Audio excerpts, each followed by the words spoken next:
Hello दोस्तों, मैं हूं प्रशांत। हमने अभी तक यूनिट 1 किया था, नंबर सिस्टम। अब हम अगला यूनिट करने जा रहे हैं जिसका नाम है बीजगणित। आइए हम इसके बारे में सीखते हैं। बीजगणित अलजेब्रा यूनिट 2 ये आपका एक्स्ट्रा है, इसको ध्यान दीजिएगा। ये फॉर्मूले हैं a प्लस बी का स्क्वायर, a प्लस बी का whole square, a minus B का whole square, a plus B का whole cube, a minus B का whole cube, a cube minus B cube, a cube plus B cube, a square minus B square. ये फॉर्मूले हैं, आपको ध्यान रख लीजिएगा इन्हें। ये एक्स्ट्रा वर्क है आपका बीजगणित अलजेब्रा। जब हम संख्याओं का अध्ययन करते हैं, नंबरों का जब हम लोग उपयोग करते हैं, उनके बारे में सॉल्यूशन करते हैं, तो उसे अंकगणित कहा जाता है। उसे क्या बोलते हैं हम लोग? अंकगणित। लेकिन यदि अंक उस नंबर के स्थान पर, अंकगणित के स्थान पर हम लोग अक्षरों का उपयोग करें, अंक के स्थान पर हम किसका उपयोग करें? अक्षरों का उपयोग करें, तो उसे हमारा बीजगणित कहा जाएगा। जब हम संख्याओं का अध्ययन करते हैं तो वह अंकगणित होता है। यदि अंकों के प्लेस पर अक्षरों का उपयोग करें तो वह क्या होता है? आपका बीजगणित होता है। सवाल में आपको क्या होगा? x होगा, xy होगा, xyz होगा, इस टाइप की आपको इक्वेशन होती है। ठीक है, ध्यान दीजिएगा। ये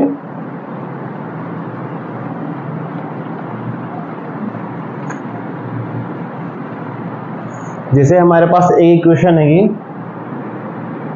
x xy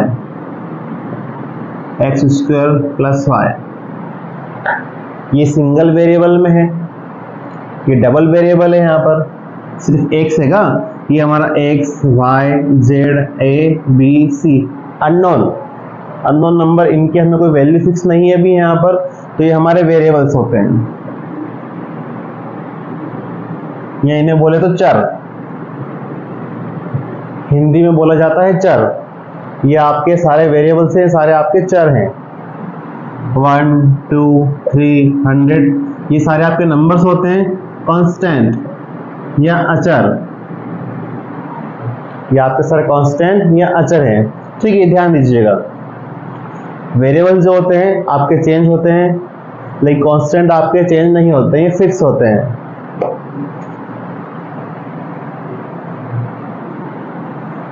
ये हमारा द्विचर है, आपको टॉपिक है इसमें। ये द्विचर है, मतलब दो चर होने चाहिए, दो वेरिएबल होने चाहिए। ये सिंगल चर है आपका, एकल चर सिंगल है ये आपका वेरिएबल। यहाँ भी आपका डबल है, ये द्विचर है आपका। ठीक है, ये ध्यान दीजिएगा।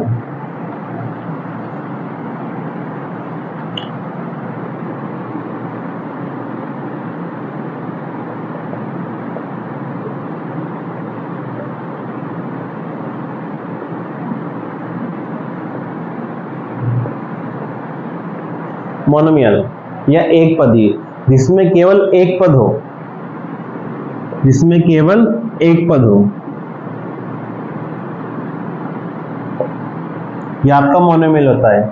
मोनोमियल या एक पदी, जिसमें केवल कितना पद हो? एक पद हो, उसे मोनोमियल कहते हैं। ये मोनोमियल एक्सप्रेशन है आपका, या मोनोमियल व्यंजक, एक पदी व्यंजक, मोनोमियल एक्सप्रेशन जिसमें केवल एक पद हो। यदि x प्लस वाई हो या इस टाइप की इक्वेशन हो,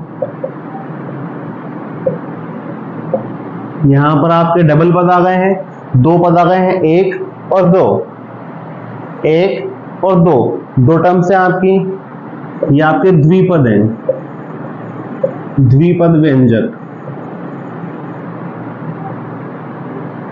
बाइनोमियल एक्सप्रेशन, ये आपके बाइनोमियल एक्सप्रेशन है, ये द्विपद व्यंजक है। ठीक है,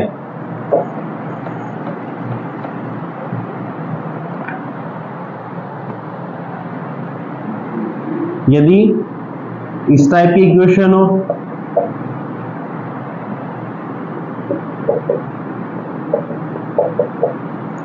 एक दो तीन, त्रिपद, ये आपका त्रिपद व्यंजक है, ट्राइनोमियल इक्वेशन है, जिसमें आपके तीन पद हो।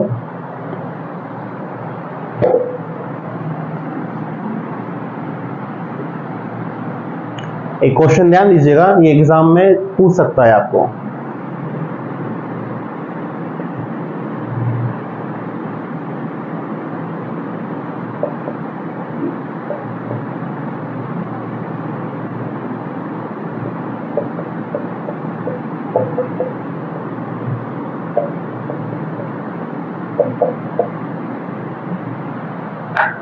इनमें से कौन पॉलिनोमियल है, ये कौन पॉलिनोमियल नहीं है।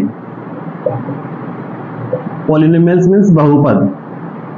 क्या होता है बहुपद? मोनोमियल, बाइनोमियल, ट्राइनोमियल, इन सब से मिलकर बना हुआ टर्म्स आपका बहुपद होता है। मोनोमियल हो या बाइनोमियल हो या ट्राइनोमियल हो, इन तीनों का सम, डिफरेंस, जो भी इक्वेशन दे, इन सभी टर्म्स का एक इक्वेशन मिलता है हमें, उसे हम पॉलिनोमियल कहते हैं। जनरली ये इक्वेशन आपकी पॉलिनोमियल है, ये पॉलिनोमियल है आपका बहुपद है, ठीक है। तो जिसमें आपकी नेगेटिव टर्म्स कभी नहीं होती है, पॉलिनोमियल्स में आपकी कभी भी नेगेटिव टर्म नहीं होती, नॉन नेगेटिव टर्म होती है। अब यहाँ पर आपसे प्रश्न में एग्जाम में आ जाएगा कि इनमें से कौन बहुपद नहीं है, इनमें से कौन पॉलिनोमियल नहीं है, कौन पॉलिनोमियल है। ध्यान दीजिएगा, नेगेटिव टर्म्स, रूट वाली टर्म्स ये आपको पॉलिनोमियल्स नहीं होती है। ये सिंपल इक्वेशन है, ये आपको पॉलिनोमियल है, ये भी आपको पॉलिनोमियल है। रूट वाले टर्म्स वेरिएबल्स पर, x पर रूट नहीं है, यहाँ पर 2 पर रूट है, उससे इफेक्ट नहीं पड़ेगा आपको, ठीक है। ये x सिंगल है, x क्यूब अलग है, ये आपका पॉलिनोमियल है। रूट वाला टर्म्स 2 पे है, कांस्टेंट आपका 1 2 3 4 होता है, उन पर रूट हो सकता है, उससे हमें कोई इफेक्ट नहीं पड़ता है। एक्चुअली क्या है, x cube plus root 2x लिखा है।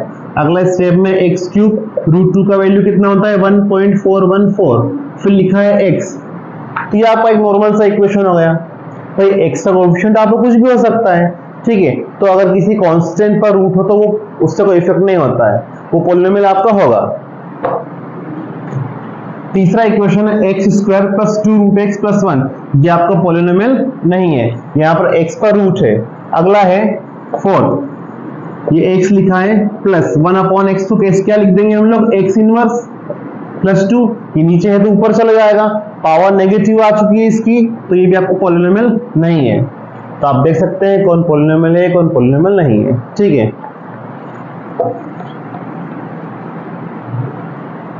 कमेंट बॉक्स में बताइएगा इनमें से कौन पॉलिनोमियल है, कौन पॉलिनोमियल नहीं है।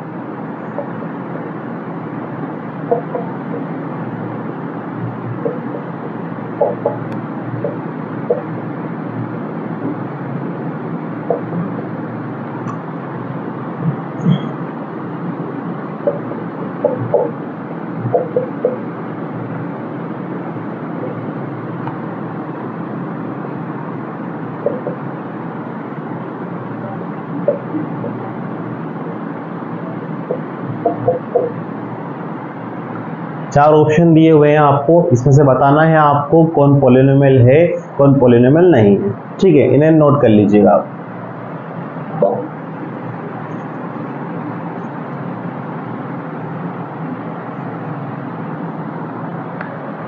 ठीक है,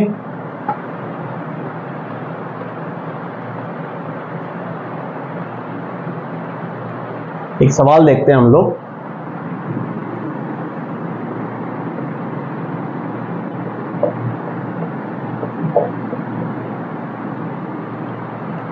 इसको सोल्व कीजिएगा, देखिएगा अभी इसको देखते हैं हम लोग। इसको सोल्व करना है, एग्जाम में जनरली क्वेश्चन आता है, फिर मैं इस सवाल की आपको ट्रिक बताऊंगा, ठीक है। डायरेक्टली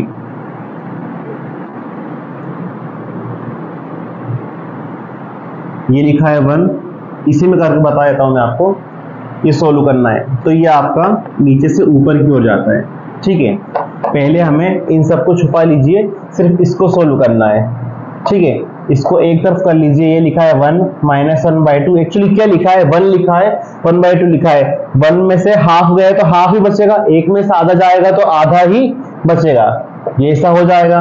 यहाँ आपको सोल्व करना है तो आप ऐसे भी कर सकते हैं, इसके अपन में कुछ नहीं है, 1 लगाया, ये पहले हम कर चुके हैं पहले के लेसन्स में। इसका मल्टीप्लाई इसमें होता है 2, इसका मल्टीप्लाई यहाँ होता है 2, ये जो सिंबल है वो लग जाता है, इसका मल्टीप्लाई यहाँ होता है 1, ये कितना हो जाएगा 1/2, ठीक है। ये लिखा 1/2। अब इन्हें छुपा लीजिए, क्या लिखा है 1 माइनस 1 अपॉन 1/2, ये भी पहले के लेसन में हम कर चुके हैं। 1 माइनस ये जो नीचे वाला टर्म होता है ये कहाँ चला जाएगा, ऊपर चले जाएगा, मल्टीप्लाई में 2/1।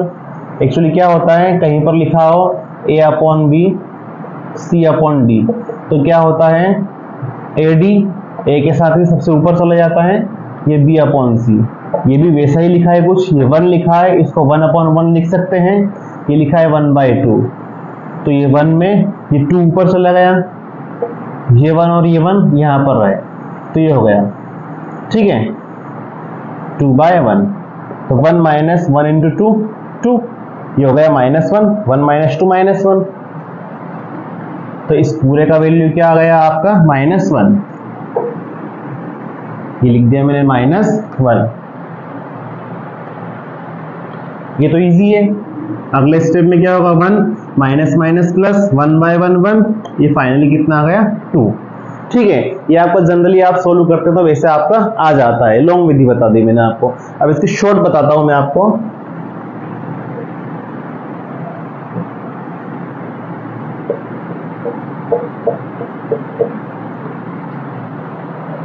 इसका डायरेक्ट आंसर हो जाएगा 2। छोटी सी ट्रिक है, अगर ये ध्यान दे लीजिए, अगर 3 बार 1 हो, 1 2 3 1 2 3 3 बार 1 होने चाहिए, 1 2 3 1 2 3। यहां पर सिंबल में या तो माइनस हो या फिर डिवाइड हो, माइनस हो या फिर क्या हो, डिवाइड हो।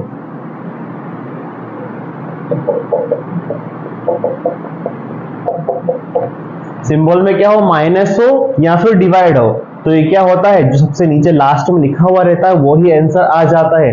अगर आपको क्वेश्चन अगर मैं दूं, यहां 5 लिख के दूं, तो आंसर क्या हो जाएगा, 5 हो जाएगा। ठीक है, यहाँ पर जो 1 2 3 बार 1 होना चाहिए, तो यहाँ माइनस हो या डिवाइड हो, तो डायरेक्ट जो सबसे लास्ट में लिखा रहता है वो आपका आंसर आ जाएगा। इसको ध्यान दीजिएगा। ठीक है, कमेंट बॉक्स में इसका आंसर बताइएगा आप क्या है। ठीक है, इसको हम आगे ले चलते हैं।